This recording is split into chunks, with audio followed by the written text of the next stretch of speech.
안녕하십니까. 적폐청산과 정치 수질 개선을 위한 박주민의 정수기 진행을 맡은 박주민입니다. 오늘은 주로 이제 국정원 관련된 이슈들을 좀 다뤄보고자 합니다. 여러분 다 아시겠지만 국정원이 댓글 사건 관련돼서 수사를 받자 그 수사를 피하기 위해서 또는 그 수사를 좀 약하게 받기 위해서 약하게 받기 위해서 위장 사무실을 차리고 그 위장 사무실을 통해서 증거 압수수색이나 이런 것들 대비했다 이런 얘기가 좀 들렸는데요. 알고 봤더니 위장 사무실을 차렸던 것은 그 국정원 댓글 사건뿐만이 아니었던 것입니다. 유우성 잘 아시죠? 그 서울시 공무원 간첩 조작 사건으로 유명한 피해자 유우성 씨 사건 때도 같은 방법을 썼다라는 의혹이 최근에 제기된 것입니다. 이것 관련돼서 좀 얘기를 나눠보고요. 또 최근에 국정원 댓글 사건 관련돼서 검찰 수사가 진행되는 가운데 안타까운 죽음이 하나 있었습니다. 국정원에서 일하던 정모 변호사 사망 사건, 자살 사건인데요. 관련된 이야기도 좀 들어보도록 하겠습니다. 이 두 가지 이슈에 모두 다 관여돼 계신 민변의 대표적인 인권 변호사 김용민 변호사 모셨습니다. 안녕하십니까? 네, 안녕하세요. 김용민 변호사입니다. 네, 제가 이제 신문에 보니까 거물급 인권 변호사다. 어떻게 하면 거물급 인권 변호사가 될 수 있습니까? 사실 뭐 프로필 보면은 네. 증권 관련된 전문가다, 뭐 적대적 M&A 전문가다, 뭐 이렇게 돼 있긴 하던데요. 거물이라는 표현이 저를 비꼬기 위해서 쓴 표현이 아닐까 싶은데요. 네. 제가 여러 가지 사건들을 하다 보니까 어떻게 보면은 좋게 봐주시면은 뭐 인권 변호사다 이렇게 얘기를 해주시는 것 같고요. 그냥 뭐 평범한 민변에서 활동하는 변호사 정도라고 생각합니다. 평범한 인권 변호사라고 하는데 뒤에 아우라가 나오고 있습니다. 지금. 근데 뭐 관련된 사건, 그러니까 하고 계신 사건이 굉장히 많죠. 지금 말씀드렸던 두 가지 사건도 하셨고, 그리고 네. 국정농단 관련돼서도. 네네. 네. 뭐 이제 여러 가지 사건들을 어떻게 하다 보니까 관여하거나 이제 주도하게 됐긴 했는데요. 주요 사건들이 최근에 이명박 BBK 관련해서 옵셔널 캐피탈 피해자 측에서 고발한 사건을 네. 제가 대리했고요. 그리고 이제 박근혜 오촌 살인 사건. 이건 뭐 여기 지금 의원님도 관여가 되시긴 하지만 이 사건 진행하고 최근에 유족들을 대리해서 또 고소까지 했습니다. 현재 수사 진행 중에 있고요. 그리고 나는 꼼수다 이분들 공직선거법 위반 사건도 하고 있고 MB 문화예술계 블랙리스트 사건이라거나 국정농단 관련해서는 지금 고영태 사건을 변호하고 있고요. 네. 얼마 전에 그 최순실 해외 재산 관련해서 독일에 한번 추적하러 갔다 온 적도 있었습니다. 그러니까 사실은 이제 주진우, 김어준 이 두 분이 법률적 자문이 좀 필요하다. 이러면 이제 김용민 변호사를 많이 찾는 거죠, 그죠? 그런 것 같습니다. 네. 네. 이름이 낙곰수 멤버 김모민님하고 좀 비슷해서 그런 건가요? 똑같죠. 똑같죠. 하여튼 굉장히 좀 핫한 사건들 많이 맡고 계시고 또 그래서 열심히 하시는데 지난번에 제가 사무실 놀러 가봤는데 사무실도 굉장히 이쁘고. 네. 감사합니다. 돈 버는 사건도 하시니까 필요하면 좀 많이 찾아가 주셨으면 좋겠습니다. 네. 국가정보원 개혁발전위원회가 지난달 8일 날 유우성 간첩 조작 사건을 포함해서 국정원 관련된 15개 사건에 대해서 조사를 마무리했다라고 발표를 했죠. 그래서 네. 뭔가 좀 이제 국정원 관련된 적폐청산 이런 것들은 좀 마무리가 돼가나 이제 개혁만 하면 되나 구조 개혁만 하면 되나 뭐 이런 생각을 가지셨던 분들도 계셨을 텐데 그런데 갑자기 김 변호사 앞으로 편지가 한 통 온 거죠. 네, 네 맞습니다. 어떤 내용이었습니까? 조일수라고 예. 저분이 보내셨는데 아마 가명이신 것 같더라고요. 가명. 내용은 국정원이 그 댓글 사건에서 위장 사무실을 만들어서 수사 방해했다라는 게 한번 언론에 밝혀졌는데 위장 사무실이 그때뿐만이 아니다. 네. 소위 그 서울시 공무원 간첩 조작 사건 때에도 검찰의 수사를 방해하기 위해서 국정원에서 위장 사무실을 또 만들었었다라는 내용입니다. 네. 근데 그 내용이 정말 상세하고 구체적이고 그리고 국정원 내부 사람이 아니면 알기 어려운 얘기들이 매우 자세하게 들어가 있더라고요. 저희는 상당히 신빙성이 높은 내용이다라고 생각을 해서 언론에 공개를 했었습니다. 신빙성이 높다 이렇게 얘기했는데 어떤 부분에서 신빙성이 높다는 느낌이 딱 드신 거예요? 이게 제보가 가명으로 왔는데. 네, 가명으로 오면 사실 잘 믿기가 어렵잖아요. 그렇죠. 네. 그런데 신빙성이 저희가 높다고 생각했던 게 국정원 내부 사정을 너무 잘 알고 있고요. 네. 그다음에 국정원 직원들 이름 이런 것들이 사실은 수사 기록에 등장하는 사람도 있지만 등장 안 하는 사람들도 상당히 존재하거든요. 네. 그러니까 사건을 진행했던 저희 변호인들도 알기 어려운 국정원 내부 직원들의 실명이 막 거론이 돼 있습니다. 그 정도면 국정원 내부 직원이 맞다라고 저희는 판단을 했던 것이고요. 실제로 거론됐던 이름 중에 한 명은 뭐 저희 변호인들을 상대로 소송을 제기했던 네. 고소도 했고 민사소송 6억 손해배상 청구도 했던 그런 사람도 거론이 돼 있습니다. 그러다 보니까 이거는 최소한 내부에서 알고 있는 사람인 것 같다. 라고 저희가 이제 상당히 신빙성을 높게 평가하고 있죠. 그래서. 그래, 편지 내용에 따르면은 아까도 제가 소개를 잠깐 해드린 것처럼 유우성 씨 사건 때도 가짜 사무실 만들었다. 뭐 이런 내용이 담겨 있다는데 구체적으로 뭐 어떤 내용이에요? 가짜 사무실이라는 게 국정원의 직원 김모 씨가 기획을 했고 그걸 대공수사처장한테 결재를 받아서 수사처장이 대공수사국장까지 결재를 받았고 그리고 나서 뚝딱뚝딱 간이 칸막이 세우고 이렇게 만들었다라고 얘기를 합니다.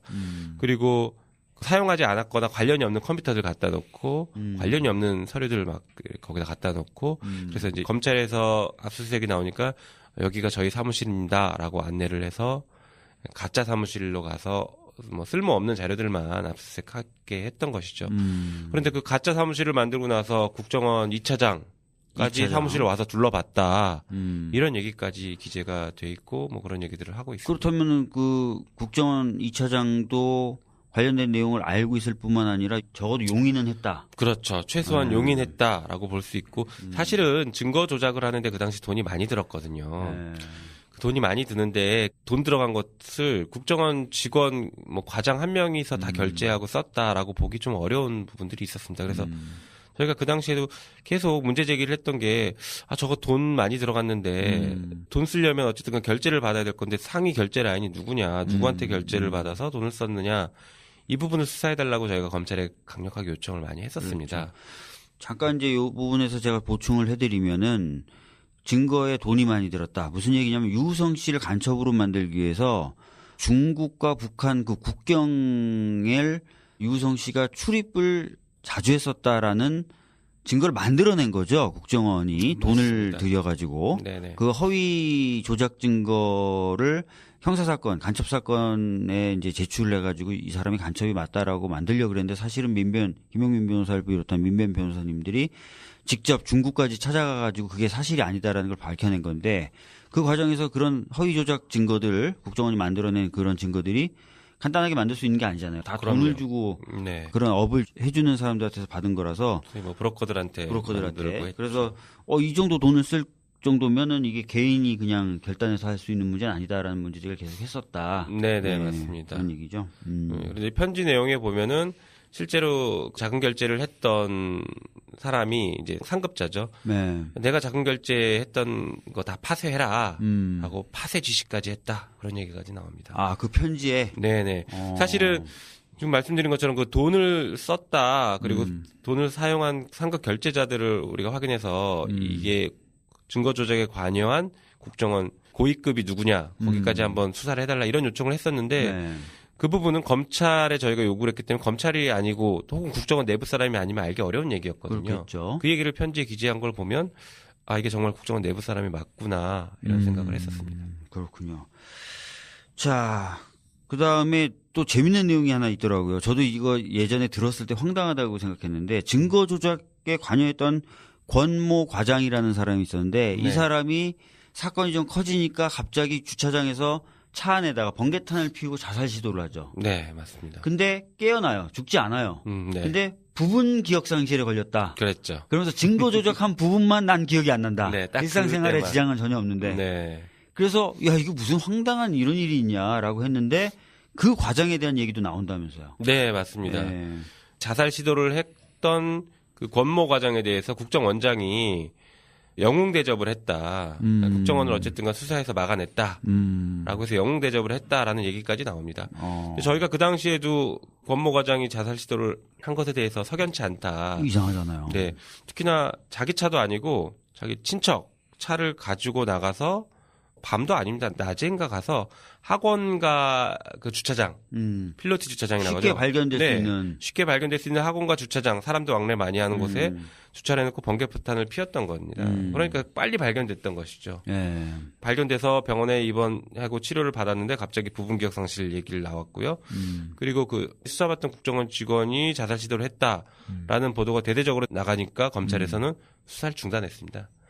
저희가 국정원장까지 보고가 됐을 수 있지 않느냐, 공범이다라고 수사를 해달라고 계속 요구를 했었는데 이 권모 과장이 자살 시도를 하는 바람에 수사가 종결이 됐습니다, 사실상. 아, 그랬군요. 네, 아니 그러면 국정원 적폐청산 TF가 있었잖아요. 그랬죠. 거기서 유우성 간첩 사건 네, 조사했잖아요. 조사했습니다. 이런 내용이 안 나왔었나요, 그러면? 전혀 안 나왔습니다. 이런 내용은 안 나왔어요? 네, 오히려 국정원 적폐청산 TF에서 조사 결과 발표했던 것은 유우성 사건의 판결문에 나온 내용보다도 후퇴했고 그 당시 언론에서 밝혔던 것들보다도 후퇴한 내용 정도 수준의 발표를 해서 저희가 많이 실망을 했었죠. 그리고 기본적으로 유우성 당사자 본인 조사나 본인 면담조차 진행하지 않았고 결과를 발표했다 보니까 도대체 뭘 조사했느냐라고 저희가 많은 비판을 했었습니다. 아, 그러니까 사실 이제 뭐 적폐청산 TF가 한계가 좀 있잖아요. 네.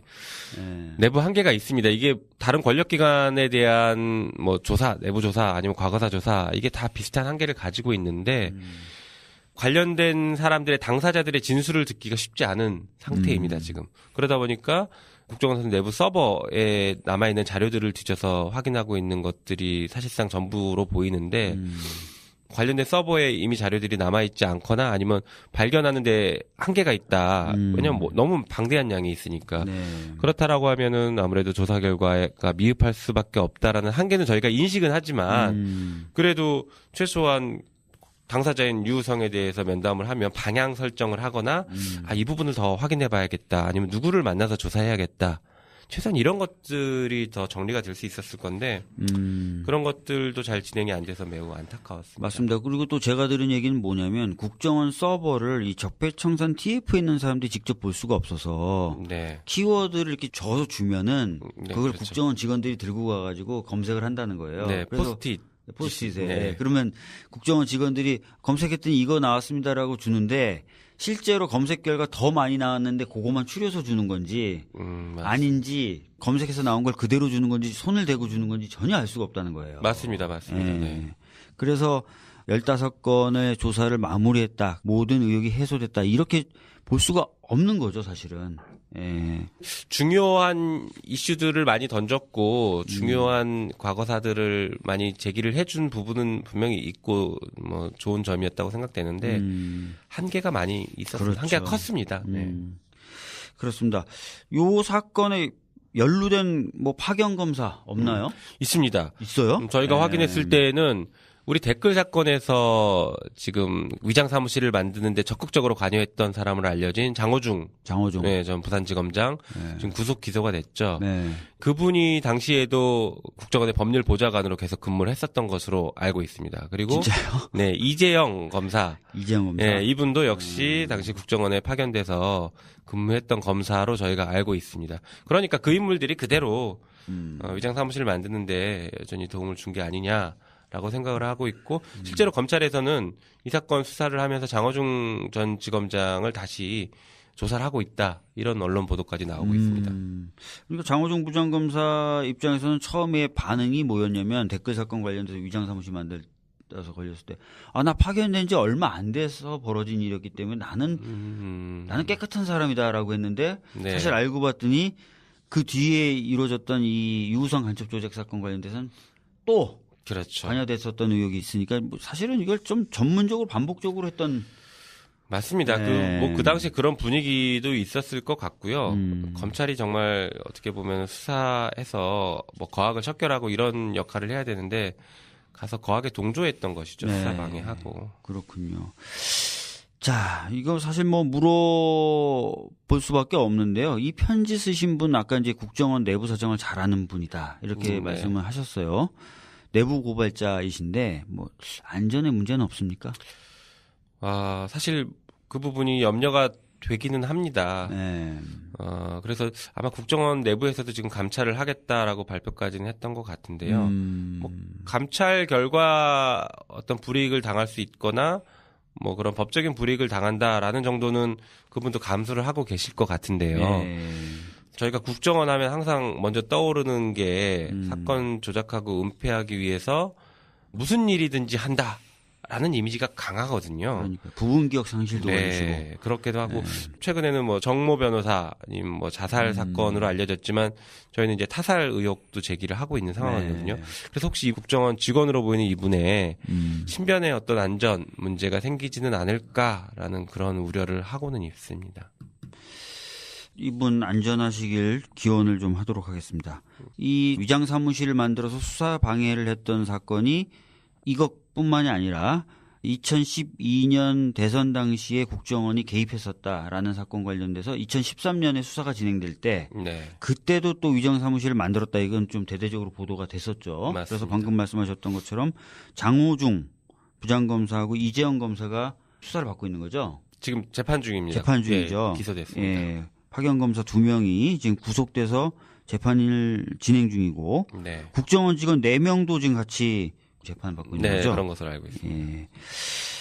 이재영 검사가 아닌가요? 권창훈 검사인가요? 이 사건 관련해서? 아니 이재영 검사도 마찬가지로 구속 기소됐고 변창훈 검사는 권창훈, 변창훈입니다. 변창훈. 예, 이분은 이제 예. 그 자살을 하신 것으로 맞다. 예, 알려진 그렇죠. 분이죠. 예. 예. 정리를 좀 해보겠습니다. 그러면은 파견 검사 2명이 구속돼서 지금 재판 진행 중인데 그분은 장호중, 이재영 검사. 네, 맞습니다. 예. 근데 파견 검사 중에 한 분이었던 변창훈 검사는 자살을 하셨고. 네. 그다음에 국정원 직원 4명이 이 사건과 연루돼서 같이 재판을 받고 있는데 정치여 변호사라는 분도 이제 얘기가 지금 나오고 있어요. 이분 이제 맞습니다. 자살을 하셨는데 네. 이분은 이제 국정원에 파견된 무슨 검사나 이런 분은 아니고 국정원이 채용한 변호사이신 거죠? 맞습니다. 네. 네.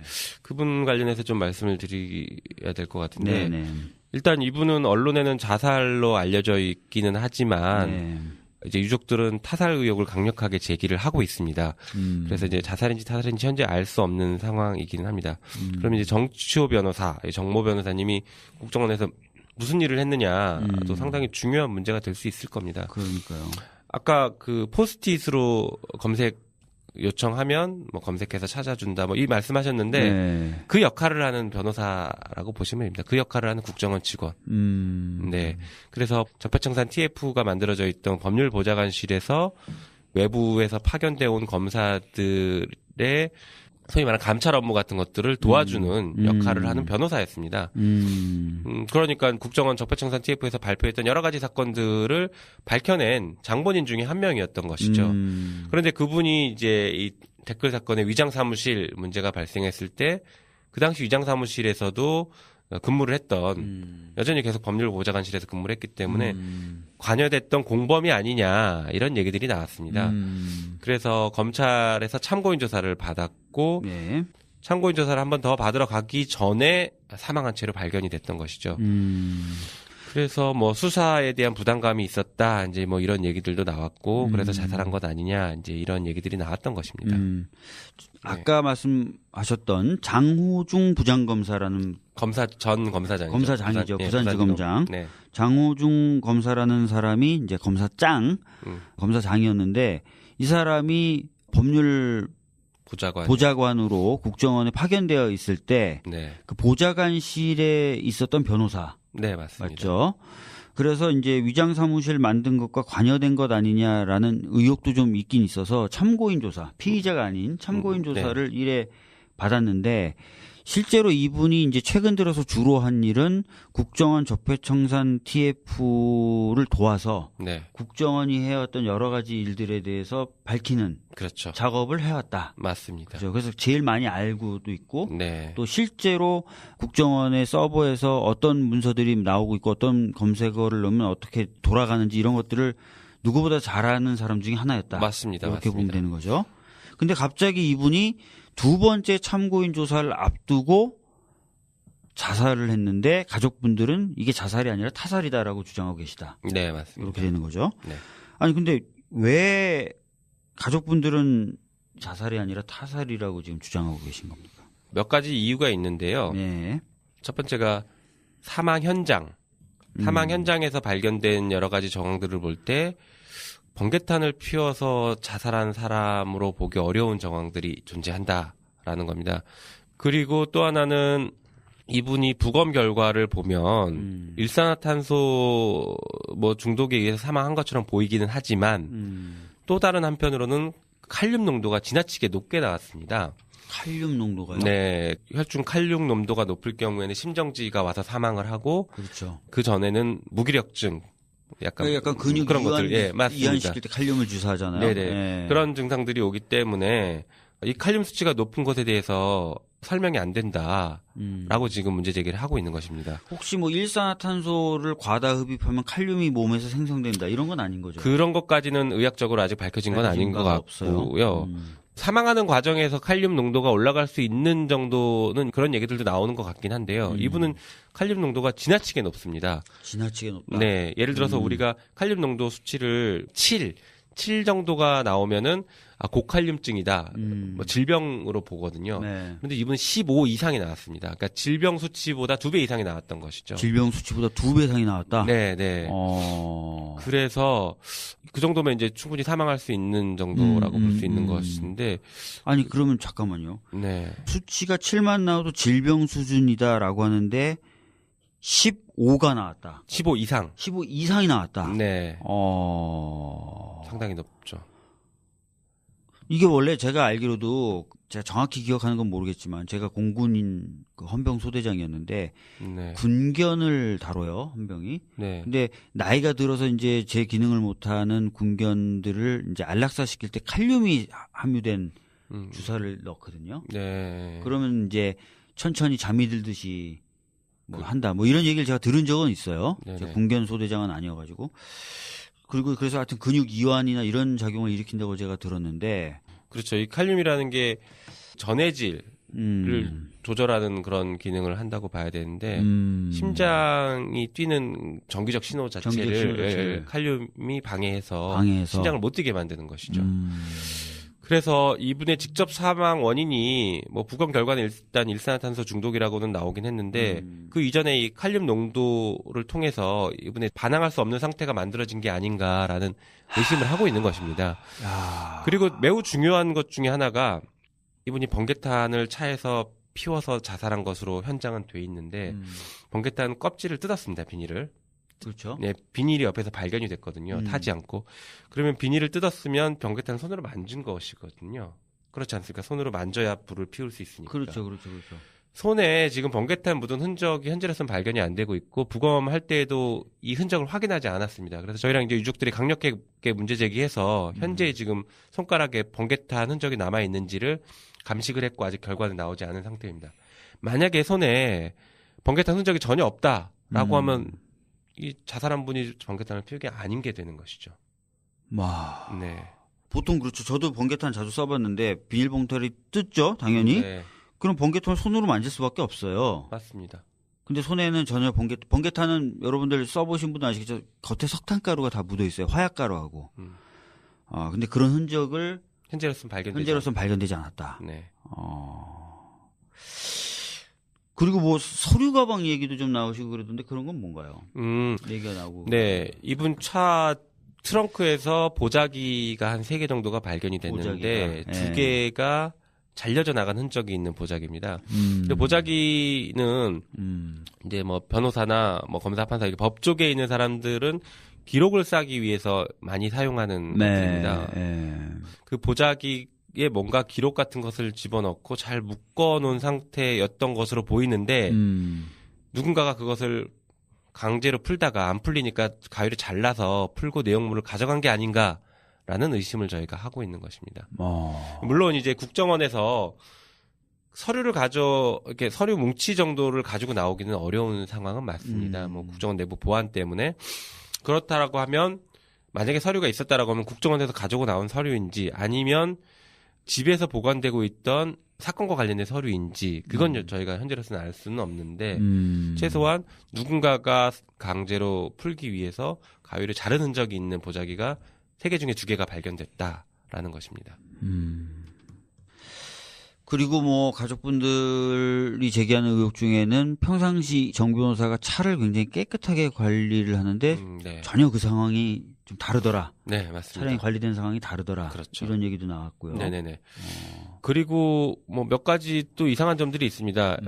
이분이 자살이라고 언론에서 사실상 단정짓고 보도를 했던 이유 중에 하나가 사망 발견되기 전에 바닷가에서 뛰어내렸다. 동해 바닷가에서 한 번 뛰어내렸다. 자살 시도를 했는데 실패했다. 네, 주문진에서 뛰어내렸다 이렇게 돼 있거든요. 네. 그 장소를 가보면요. 자살할 수 있는 장소가 아닙니다. 물이 너무 얕아요.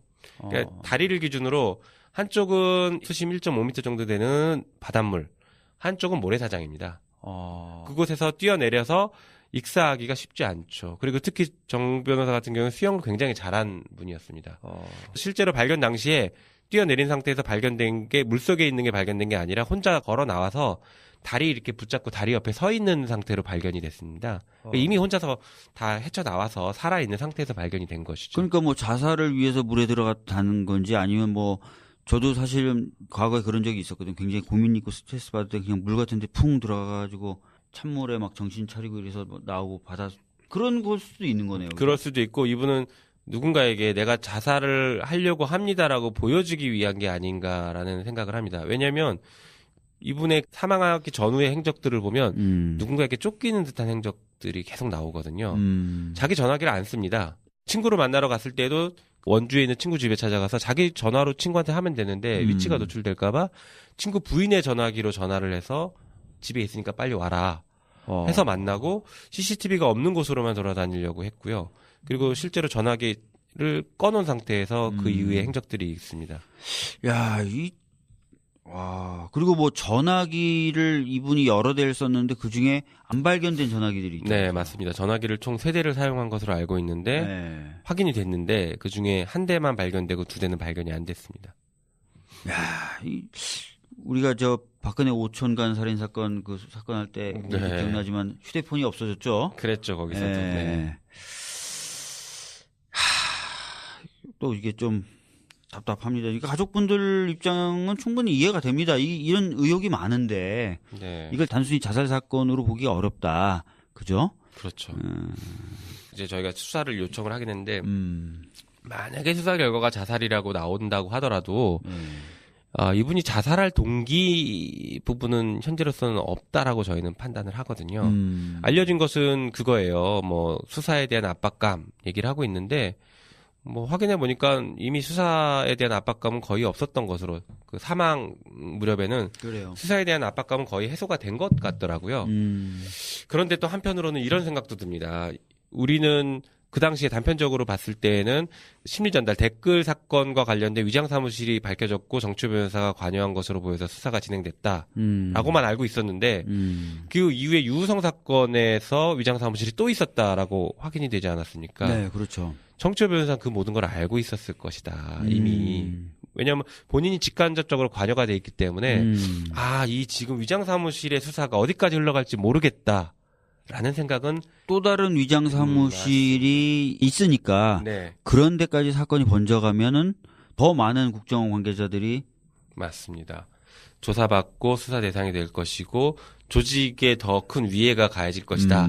라는 것을 정 변호사는 알고 있었겠죠. 왜냐하면 다 봤던 사람이니까. 그렇죠. 여기서 제가 궁금한 게 있어요. 편지에 혹시 정 변호사의 죽음에 대한 언급이 있습니까? 죽음이 안타깝다라는 죽음이 안타깝다. 정도의 언급만 있지 구체적인 내용은 없습니다. 그러니까 뭐 편지를 보면은 정 변호사의 죽음이나 이런 것 때문에 혹시나 마음의 변화를 일으켜서 내부 제보를 한 것이다. 뭐 이런 뉘앙스가 좀 느껴집니까? 약간 그런 뉘앙스는 있습니다. 이런 네. 것들이죠. 국정원에서 정말로 책임을 져야 될 상급자들은 오히려 책임을 회피하고 실무자급에게 책임을 계속 돌린다라는 얘기들이 있었고 그리고 당시에 이런 문제들이 생기면 변호사들에게 책임을 돌리는 경향들이 있었다라고 합니다. 왜냐하면 이제 국정원 직원들 공채로 들어가는 공무원들은 이제 평생 공무원 생각을 하고 있는 사람들이라서 뭐 내가 징계를 받거나 수사를 받거나 하면 공무원 생활이 어렵다라는 생각을 하기 때문에 어차피 변호사 당신들은 나가서 변호사 개업할 거 아니냐. 그러니까 당신들이 책임을 져라라고 이게 내모는 분위기가 좀 있었답니다. 그래서 당시에 유우성 사건 수사 관련해서 수사팀에서도 일부 변호사가 못 견디고 나갔다 이런 얘기까지는 나왔었습니다. 지금 댓글에 아까 사진이 한 장 떴거든요. 차 안에. 근데 거기 네. 보니까 이제 호일 네네. 알루미늄 호일이 발견됐는데 저건 뭐냐? 뭐에 쓰는 거냐? 뭐 이런 얘기가 자꾸 나오는데 알루미늄 호일을 뭐 어디서 썼다 이런 게 좀 나온 건 있나요? 저 호일은요. 네. 번개탄을 피울 때 불타지 않게 차에 불타지 않게 깔고 그 위에 소주병을 올려놓고 번개탄을 마지막에 피운 것이거든요. 예, 그러니까 차량에 불이 번지지 않게 호일을 깔아놓은 것이죠. 근데 저희가 이제 사망 현장에 대해서 의혹을 제기하는 가장 큰 것 중에 하나가 저 부분입니다. 뭔데요? 호일이 깔려 있고 그 위에 소주병 2개가 있고 그 위에 번개탄이 있었는데 소주병에 그 발판이 녹은 흔적이 붙어 있는 것이죠. 근데 호일은 찢어진 흔적이 없고 호일은 그대로 있는 상태에서 소주병에 그 발판 녹은 흔적. 잠깐만. 이 좀 신기하네. 복잡해지죠. 자. 제일 아래 발판 한 장 깔려 있고요.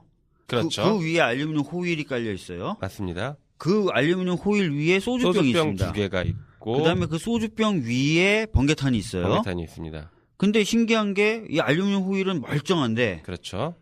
알루미늄 호일 밑에 있는 발판 녹은 게 붙어 있어요. 맞습니다. 이상하죠. 이씨 뭐야 이거? 네, 이상하죠. 이거 이상한데? 그래서 저희가 사망 현장에 의혹을 제기하는 가장 큰 것 중에 하나가 이제 지금 머리 아파. 이 부분입니다. 아니 이건 이상하잖아요. 그러니까 알루미늄 호일을 뚫고 만약에 올라왔다 그러면 알루미늄 호일이 찢어져 있어야 되겠죠. 그렇죠. 그 녹은 플라스틱 그 녹은 발판이 고무. 네. 아이, 머리 아픈데 이건 좀 의혹이 진짜 많은데요. 이게 이런 거 좀 밝혀줘야 될 것 같은데요. 알겠습니다. 요거는 요 정도로 한번 다루고요. 나중에 한번 요 부분은 따로 한번 좀 문제제기를 한번 해보는 것도 좋을 것 같습니다. 그 MB 관련돼서 블랙리스트 사건도 맡고 계시다고 말씀하셨잖아요. 네, 맞습니다. 사건은 어떤 겁니까, 그게? 많이 알려져 있다시피 MB 정부 시절 국정원에서 문성근 씨를 비롯한 문화예술계 사람들의 네.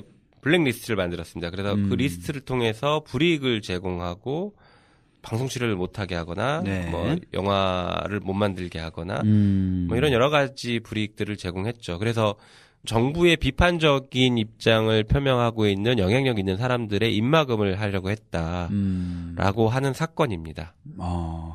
이 사건에 지금 참여하신 대표적인 뭐 연예인분들이 지금 사진에 나오는 뭐 문성근, 김여진, 네, 김미화 씨, 이런 분들이 김규리 참여하신 씨 건가요? 이런 분들이랑 김규리님도 참여하셨어요? 네, 용기를 좀 내셨네요. 네, 좀 내셨습니다. 네. 그리고 영화 감독이나 영화계 인사들도 상당히 많이 참여를 하고 계십니다. 제가 진짜 재밌었던 게 저도 이제 이 관련된 문건들 청와대에서 이제 국가기록원이나 이런 데 넘겼다가 저희들이 확보해서 이제 봤던 그 문건들 보면은 네, 이렇게 돼 있어요. 저 연예인들 퇴출시키잖아요. 네네네. 그럼 사람들이 의아하게 생각하잖아요. 왜 갑자기 저 사람 안 보이지? 그럴 때 대비해서 다음 아고라나 뭐 이런 그 당시 이제 유명했던 네. 사이트나 이런 게시판에 그 사람들의 연기력이 부족하다라든지 맞습니다. 이런 댓글을 쓰도록 또 지시가 돼 있어요. 네네네. 그래서 뭐 500여 차례 뭐 댓글 달아라 뭐 이런 식으로 돼 있어요. 네. 그래서 아주 철두철미하게 지금 한 거죠. 아 진짜. 그러니까요. 그리고 그 댓글들이 아직까지도 살아 있습니다.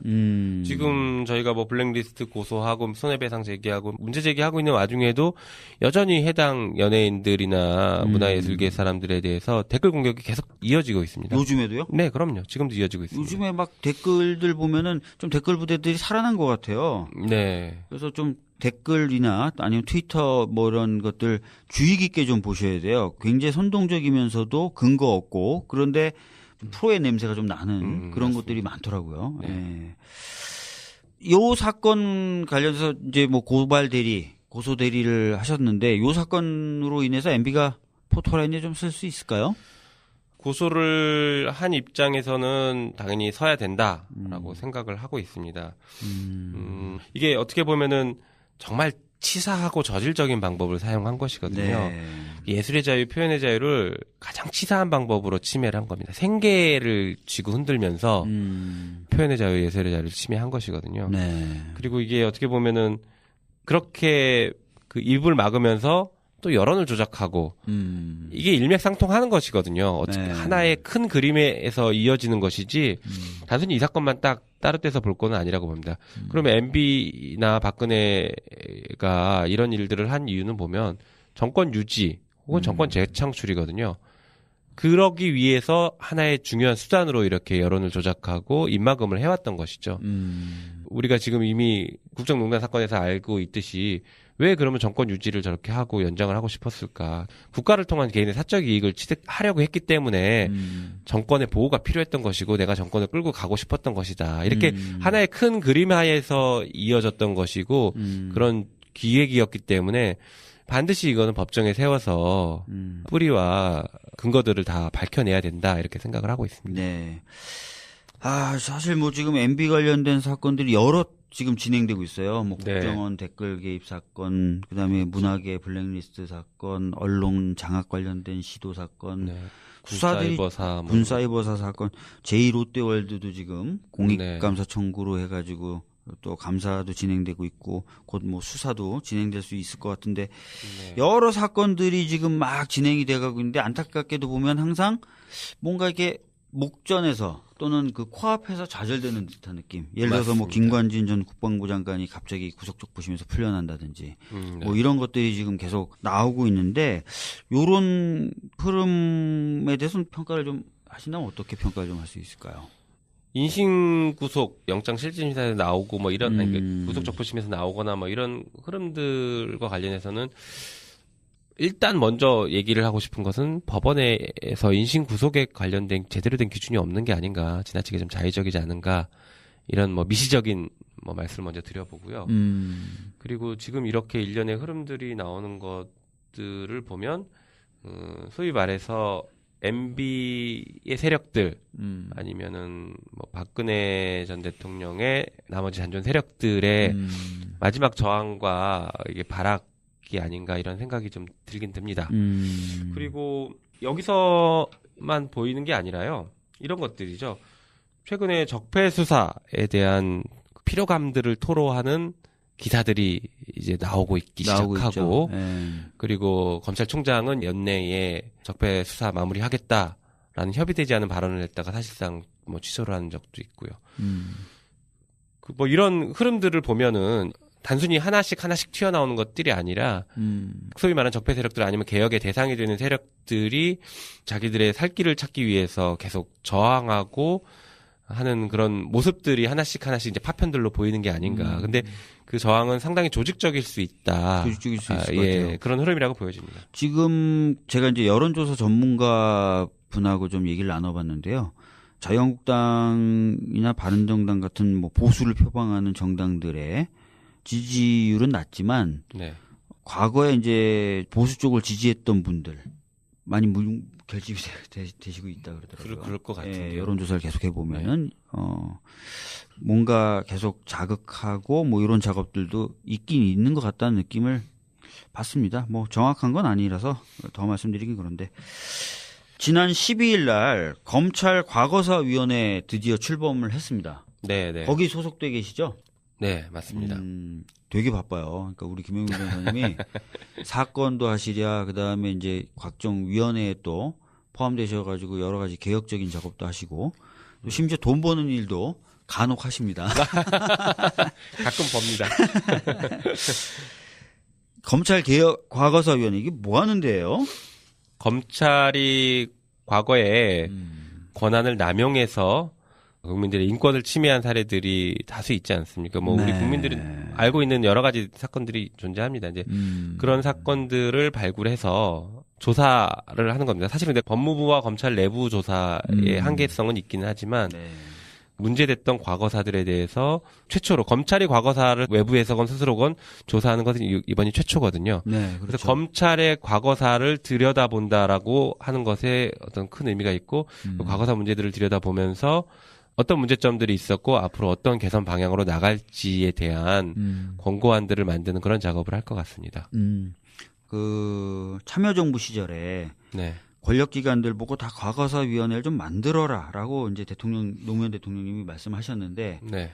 그걸 안 따른 한두 기관인데 그 중에 하나가 검찰이었어요, 그죠? 맞습니다. 경찰도 과거사위원회 만들고 다 만들었는데 검찰은 우리가 왜 하고 안 만들었었는데 네. 그래서 사실상 이번에 검찰 과거사위원회는 최초로 검찰의 과거에 잘못된 일을 들여다보는 위원회가 되는 것이죠. 네, 맞습니다. 어떻게 보면 굉장히 좀 중요한 위원회에 이제 참여하고 계신데 다루게 되는 뭐 사건들 같은 게 조금 결정이 됐나요?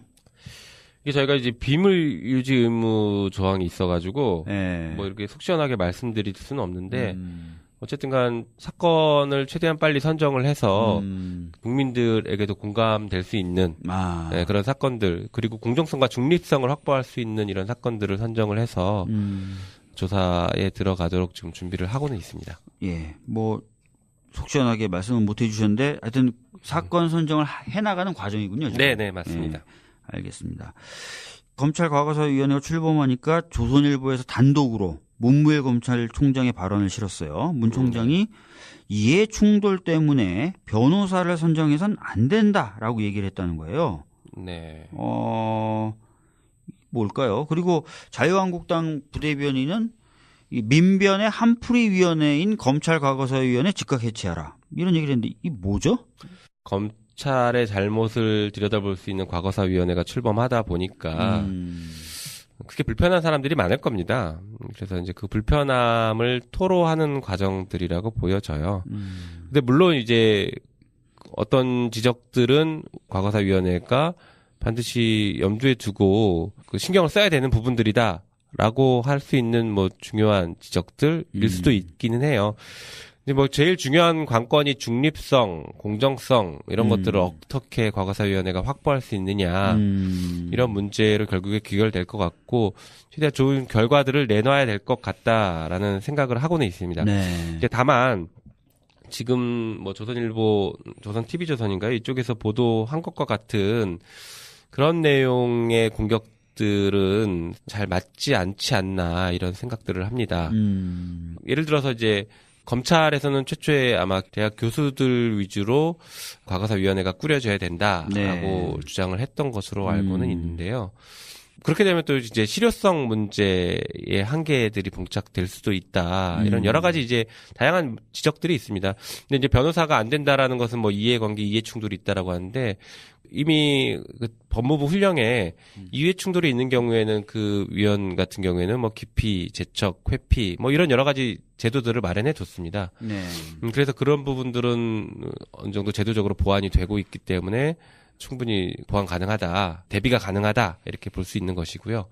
오히려 저는 네.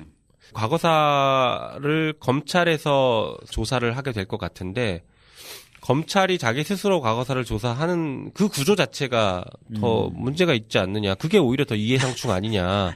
저는 이렇게 생각합니다. 예, 그런 문제도 있고 또 과거사 조사를 할 때 아마 현재 검사가 참여할 가능성도 있는데 법령의 한계 때문에 뭐 자꾸 그런 주장이 나오는 것 같은데 조사를 하는데 현재 검사가 들어가 있으면 그거야말로 이해 관계자이고 당사자 개념이 될 수도 있지 않겠나 생각이 듭니다. 조사와 관련해서 특정 사건의 변호사와 검사는 좀 다른 입장이 될 수 있을 것 같습니다. 왜냐하면 변호사는 사건의 당사자를 변호하는 변호인이거든요. 당사자는 아니거든요. 그런데 과거사 사건에서의 검사는 당사자가 될 수 있는 것입니다. 그 그렇죠. 사건을 수사한 검사이기 그렇죠. 때문에 당사자가 될 수 있는 것이라서 당사자와 대리인과의 어떤 이런 구별은 있다. 그리고 변호사이기 때문에 안 된다라는 것은 그렇게 논리적인 주장은 아닌 것 같다는 생각이 듭니다. 그래요. 이게 참 잘 돼야 되는 건데 벌써부터 좀 초를 치는 분들이 있어가지고 네. 걱정은 좀 되네요. 맞습니다. 검찰이 이것을 셀프 조사하는 식으로 끝나서는 안 되고 네. 진정으로 과거에 잘못했던 일들을 좀 조사하고 해서 검찰이 좀 바뀌고 그런 식으로 좀 돼야 될 것 같습니다. 오늘 굉장히 바쁜심에도 불구하고 김영민 변호사님 나오셔가지고 유우성 간첩 조작 사건 때 위장 사무실 차린 이야기 해주셨고요. 국정원 대선 개입 사건 관련돼서 안타깝게 목숨을 잃으신 정치호 변호사 사망을 둘러싼 의혹에 대해서 말씀해 주셨습니다. 네. 그리고 MB 문학의 블랙리스트 관련돼서 내용과 진행 상황에 대해서도 말씀해 주셨고 끝으로 본인이 직접 참여하고 있는 검찰 과거사위원회 관련된 이야기도 해 주셨습니다. 오늘 굉장히 많은 내용 그리고 다양한 주제를 말씀해 주셔서 대단히 감사드리고요. 마지막으로 좀 하고 싶으신 말씀 있으시면 해 주시죠. 마지막으로 하고 싶은 얘기가 사실 제일 어려운 질문 같긴 한데요. 네.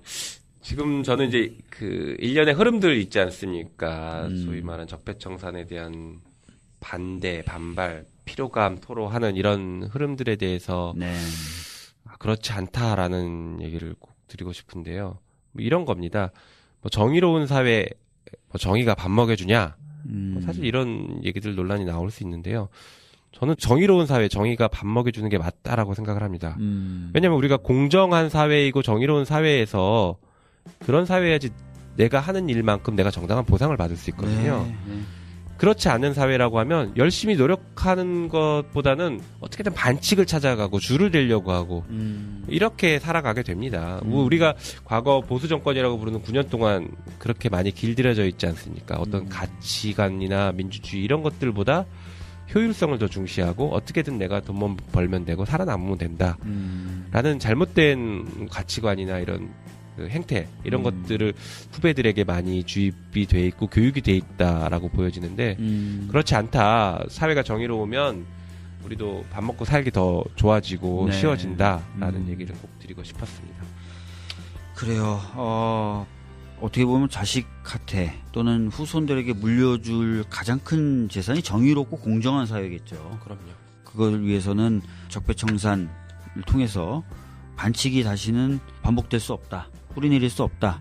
반칙은 언젠간 처벌된다. 이런 확고한 믿음을 좀 주는 것이 필요하다고 생각합니다. 네. 그런 방면에서 굉장히 노력하고 계신 김명민 변호사님이셨고요.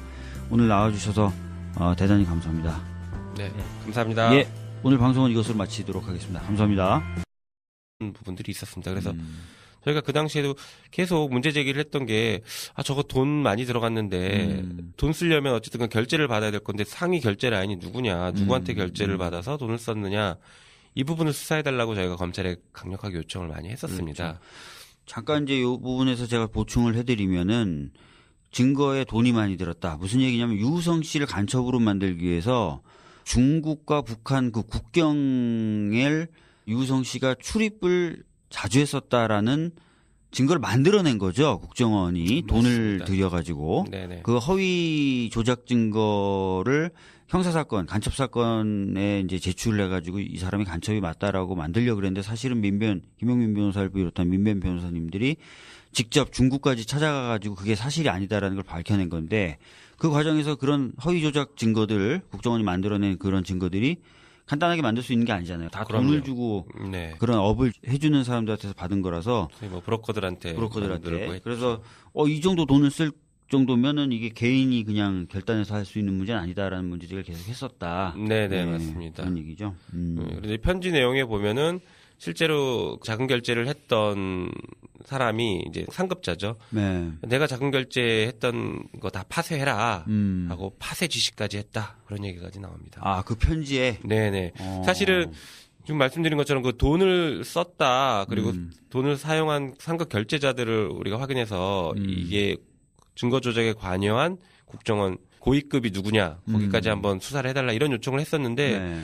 그 부분은 검찰에 저희가 요구를 했기 때문에 검찰이 아니고 혹은 국정원 내부 사람이 아니면 알기 어려운 얘기였거든요. 그렇겠죠. 그 얘기를 편지에 기재한 걸 보면 이게 정말 국정원 내부 사람이 맞구나 이런 생각을 했었습니다. 그렇군요.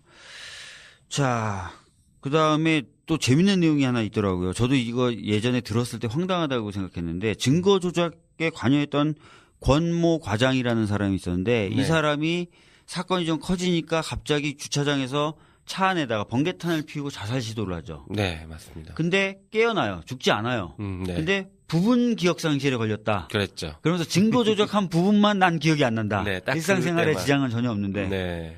그래서 야 이거 무슨 황당한 이런 일이 있냐라고 했는데 그 과정에 대한 얘기도 나온다면서요. 네, 맞습니다. 네. 자살 시도를 했던 그 권모 과장에 대해서 국정원장이 영웅 대접을 했다. 국정원을 어쨌든간 수사해서 막아냈다라고 해서 영웅 대접을 했다라는 얘기까지 나옵니다. 저희가 그 당시에도 권모 과장이 자살 시도를 한 것에 대해서 석연치 않다. 이상하잖아요. 네, 특히나 자기 차도 아니고 자기 친척 차를 가지고 나가서 밤도 아닙니다. 낮인가 가서 학원가 그 주차장, 필로티 주차장이라고 하죠. 쉽게 발견될 수 있는. 쉽게 발견될 수 있는 학원가 주차장, 사람도 왕래 많이 하는 곳에 주차를 해놓고 번개포탄을 피웠던 겁니다. 그러니까 빨리 발견됐던 것이죠. 네. 발견돼서 병원에 입원하고 치료를 받았는데 갑자기 부분기억상실 얘기를 나왔고요. 그리고 그 수사받던 국정원 직원이 자살 시도를 했다라는 보도가 대대적으로 나가니까 검찰에서는 수사를 중단했습니다. 저희가 국정원에 국정원장까지 보고가 됐을 수 있지 않느냐, 공범이다라고 수사를 해달라고 계속 요구를 했었는데 이 권모 과장이 자살 시도를 하는 바람에 수사가 종결이 됐습니다, 사실상. 아, 그랬군요. 네, 아니 그러면 국정원 적폐청산 TF가 있었잖아요. 그랬죠. 거기서 유우성 간첩 사건 네, 조사했잖아요. 조사했습니다. 이런 내용이 안 나왔었나요, 그러면? 전혀 안 나왔습니다. 이런 내용은 뭐 물어볼 수밖에 없는데요. 이 편지 쓰신 분 아까 이제 국정원 내부 사정을 잘 아는 분이다. 이렇게 네. 말씀을 하셨어요. 내부 고발자이신데 뭐 안전에 문제는 없습니까? 아, 사실 그 부분이 염려가 되기는 합니다. 네. 그래서 아마 국정원 내부에서도 지금 감찰을 하겠다라고 발표까지는 했던 것 같은데요. 뭐 감찰 결과 어떤 불이익을 당할 수 있거나 뭐 그런 법적인 불이익을 당한다라는 정도는 그분도 감수를 하고 계실 것 같은데요. 네. 저희가 국정원 하면 항상 먼저 떠오르는 게 사건 조작하고 은폐하기 위해서 무슨 일이든지 한다라는 이미지가 강하거든요. 그러니까 부분 기억 상실도 걸리시고. 네, 그렇기도 하고 최근에는 뭐 정모 변호사님 뭐 자살 사건으로 알려졌지만 저희는 이제 타살 의혹도 제기를 하고 있는 상황이거든요. 네. 그래서 혹시 이 국정원 직원으로 보이는 이분의 신변에 어떤 안전 문제가 생기지는 않을까라는 그런 우려를 하고는 있습니다. 이분 안전하시길 기원을 좀 하도록 하겠습니다. 이 위장 사무실을 만들어서 수사 방해를 했던 사건이 이것뿐만이 아니라 2012년 대선 당시에 국정원이 개입했었다라는 사건 관련돼서 2013년에 수사가 진행될 때 네. 그때도 또 위장 사무실을 만들었다. 이건 좀 대대적으로 보도가 됐었죠. 맞습니다. 그래서 방금 말씀하셨던 것처럼 장호중 부장검사하고 이재영 검사가 수사를 받고 있는 거죠. 지금 재판 중입니다. 재판 중이죠. 네, 기소됐습니다. 예, 파견 검사 2명이 지금 구속돼서 재판을 진행 중이고 네. 국정원 직원 4명도 지금 같이 재판 받고 있는 네, 거죠. 그런 것으로 알고 있습니다. 예.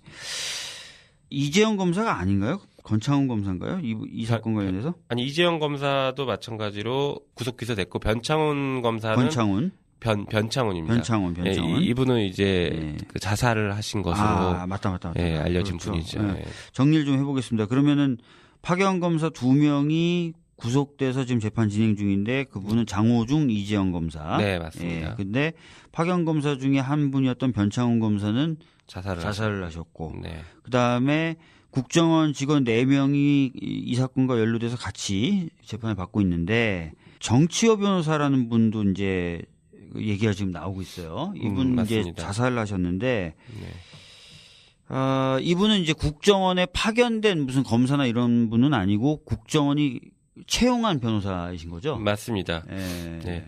그분 관련해서 좀 말씀을 드려야 될 것 같은데 네. 일단 이분은 언론에는 자살로 알려져 있기는 하지만 네. 이제 유족들은 타살 의혹을 강력하게 제기를 하고 있습니다. 그래서 이제 자살인지 타살인지 현재 알 수 없는 상황이기는 합니다. 그럼 이제 정치호 변호사, 정모 변호사님이 국정원에서 무슨 일을 했느냐 또 상당히 중요한 문제가 될 수 있을 겁니다. 그러니까요. 아까 그 포스트잇으로 검색 요청하면 뭐 검색해서 찾아준다 뭐 이 말씀하셨는데 네. 그 역할을 하는 변호사라고 보시면 됩니다. 그 역할을 하는 국정원 직원. 네. 그래서 적폐청산 TF가 만들어져 있던 법률보좌관실에서 외부에서 파견돼 온 검사들의 소위 말하는 감찰 업무 같은 것들을 도와주는 역할을 하는 변호사였습니다. 그러니까 국정원 적폐청산 TF에서 발표했던 여러 가지 사건들을 밝혀낸 장본인 중에 한 명이었던 것이죠.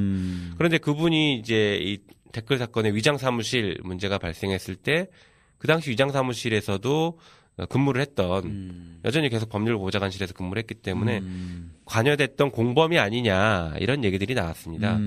그래서 안녕하십니까. 적폐청산과 정치 수질 개선을 위한 박주민의 정수기 진행을 맡은 박주민입니다.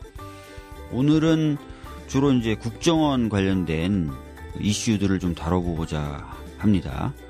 여러분 다 아시겠지만 국정원이 댓글 사건 관련돼서 수사를 받자 그 수사를 피하기 위해서 또는 그 수사를 좀 약하게 받기 위해서 약하게 받기 위해서 위장 사무실을 차리고 그 위장 사무실을 통해서 증거 압수수색이나 이런 것들 대비했다 이런 얘기가 좀 들렸는데요.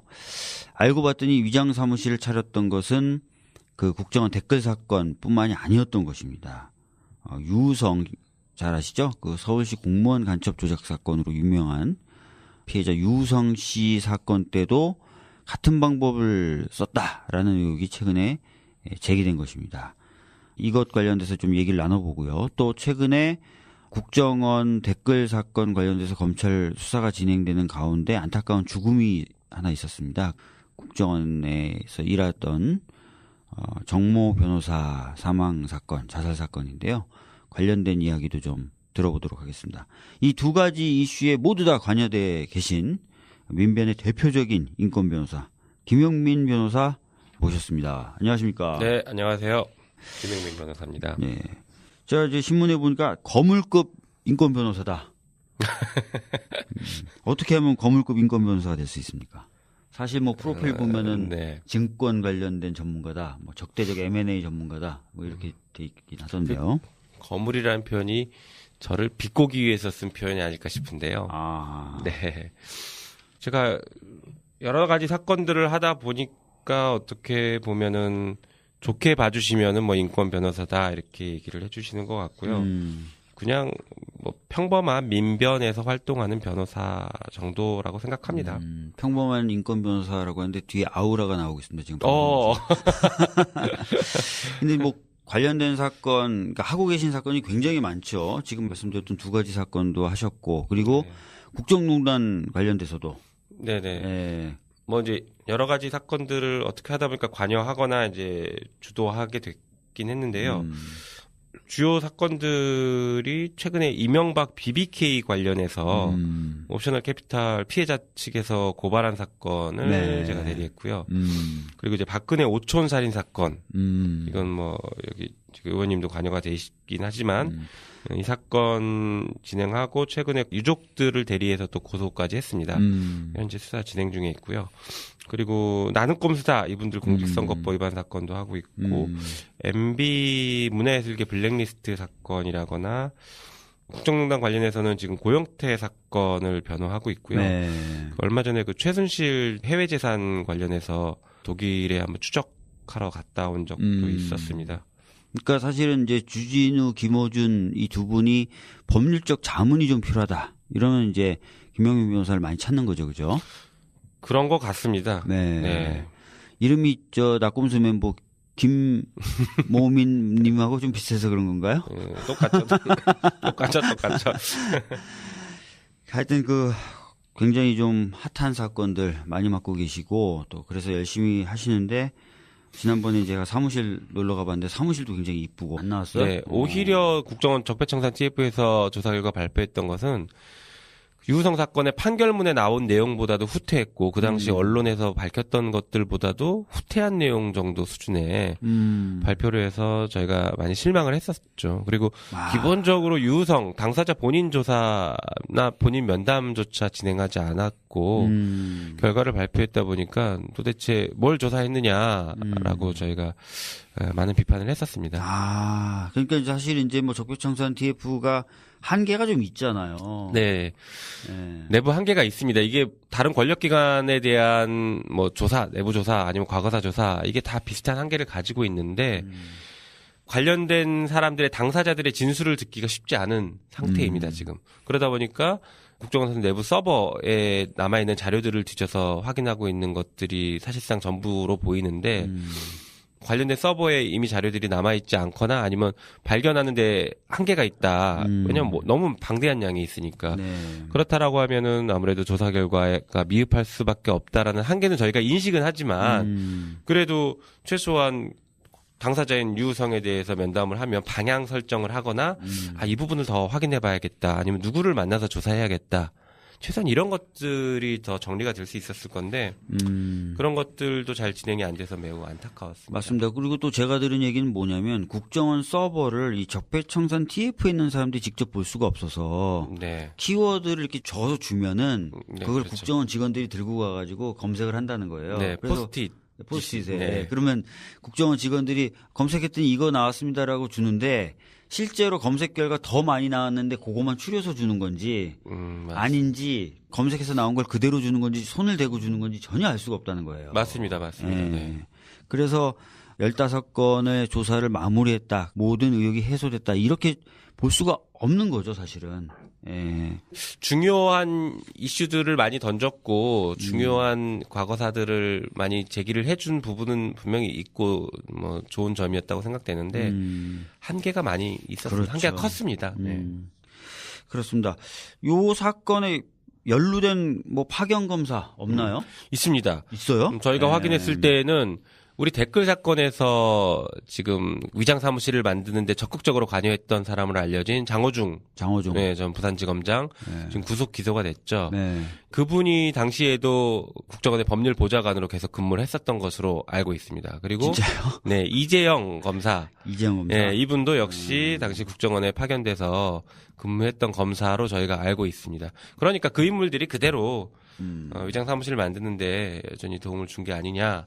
라고 생각을 하고 있고 실제로 검찰에서는 이 사건 수사를 하면서 장호중 전 지검장을 다시 조사를 하고 있다. 이런 언론 보도까지 나오고 있습니다. 그러니까 장호중 부장검사 입장에서는 처음에 반응이 뭐였냐면 댓글 사건 관련돼서 위장 사무실 만들어서 걸렸을 때 나 파견된 지 얼마 안 돼서 벌어진 일이었기 때문에 나는 깨끗한 사람이다라고 했는데 네. 사실 알고 봤더니 그 뒤에 이루어졌던 이 유우성 간첩 조작 사건 관련돼서는 또 그렇죠. 관여됐었던 의혹이 있으니까 뭐 사실은 이걸 좀 전문적으로 반복적으로 했던 맞습니다. 네. 그 당시에 그런 분위기도 있었을 것 같고요. 검찰이 정말 어떻게 보면 수사해서 뭐 거악을 척결하고 이런 역할을 해야 되는데 가서 거악에 동조했던 것이죠. 네. 수사 방해하고. 그렇군요. 자, 이거 사실 네. 감사합니다. 돈 버는 사건도 하시니까 필요하면 좀 많이 찾아가 주셨으면 좋겠습니다. 네. 국가정보원 개혁발전위원회가 지난달 8일 날 유우성 간첩 조작 사건을 포함해서 국정원 관련된 15개 사건에 대해서 조사를 마무리했다라고 발표를 했죠. 그래서 네. 뭔가 좀 이제 국정원 관련된 적폐청산 이런 것들은 좀 마무리가 돼가나 이제 개혁만 하면 되나 구조 개혁만 하면 되나 뭐 이런 생각을 가지셨던 분들도 계셨을 텐데 그런데 갑자기 김 변호사 앞으로 편지가 한 통 온 거죠. 네. 네. 네, 맞습니다. 어떤 내용이었습니까? 조일수라고 저분이 보내셨는데 아마 가명이신 것 같더라고요. 가명. 내용은 국정원이 그 댓글 사건에서 위장 사무실을 만들어서 수사 방해했다라는 게 한번 언론에 밝혀졌는데 위장 사무실이 그때뿐만이 아니다. 네. 소위 그 서울시 공무원 간첩 조작 사건 때에도 검찰의 수사를 방해하기 위해서 국정원에서 위장 사무실을 또 만들었었다라는 내용입니다. 네. 근데 그 내용이 정말 상세하고 구체적이고 그리고 국정원 내부 사람이 아니면 알기 어려운 얘기들이 매우 자세하게 들어가 있더라고요. 저희는 상당히 신빙성이 높은 내용이다라고 생각을 해서 언론에 공개를 했었습니다. 신빙성이 높다 이렇게 얘기했는데 어떤 부분에서 신빙성이 높다는 느낌이 딱 드신 거예요? 이게 제보가 가명으로 왔는데 네, 가명으로 오면 사실 잘 믿기가 어렵잖아요. 그렇죠. 네. 그런데 신빙성이 저희가 높다고 생각했던 게 국정원 내부 사정을 너무 잘 알고 있고요. 네. 그다음에 국정원 직원들 이름 이런 것들이 사실은 수사 기록에 등장하는 사람도 있지만 등장 안 하는 사람들도 상당히 존재하거든요. 네. 그러니까 사건을 진행했던 저희 변호인들도 알기 어려운 국정원 내부 직원들의 실명이 막 거론이 돼 있습니다. 그 정도면 국정원 내부 직원이 맞다라고 저희는 판단을 했던 것이고요. 실제로 거론됐던 이름 중에 한 명은 뭐 저희 변호인들을 상대로 소송을 제기했던 네. 고소도 했고 민사소송 6억 손해배상 청구도 했던 그런 사람도 거론이 돼 있습니다. 그러다 보니까 이거는 최소한 내부에서 알고 있는 사람인 것 같다라고 저희가 이제 상당히 신빙성을 높게 평가하고 있죠. 그래서 그래 편지 내용에 따르면은 아까도 제가 소개를 잠깐 해드린 것처럼 유우성 씨 사건 때도 가짜 사무실 만들었다 뭐 이런 내용이 담겨 있다는데 구체적으로 뭐 어떤 내용이에요? 가짜 사무실이라는 게 국정원의 직원 김모 씨가 기획을 했고 그걸 대공수사처장한테 결재를 받아서 수사처장이 대공수사국장까지 결재를 받았고 그리고 나서 뚝딱뚝딱 간이 칸막이 세우고 이렇게 만들었다라고 얘기를 합니다. 그리고 사용하지 않았거나 관련이 없는 컴퓨터들 갖다 놓고 관련이 없는 서류들 막 거기다 갖다 놓고 그래서 이제 검찰에서 압수수색이 나오니까 여기가 저희 사무실입니다라고 안내를 해서 가짜 사무실로 가서 뭐 쓸모없는 자료들만 압수수색하게 했던 것이죠. 그런데 그 가짜 사무실을 만들고 나서 국정원 2차장까지 사무실을 와서 둘러봤다. 이런 얘기까지 기재가 돼 있고 뭐 그런 얘기들을 하고 있습니다. 그렇다면 그 국정원 2차장도 관련된 내용을 알고 있을 뿐만 아니라 적어도 용인은 했다. 그렇죠. 최소한 용인했다라고 볼 수 있고 사실은 증거 조작을 하는데 그 당시 돈이 많이 들었거든요. 돈이 많이 드는데 돈 들어간 것을 국정원 직원 뭐 과장 한 명이서 다 결제하고 썼다라고 보기 좀 어려운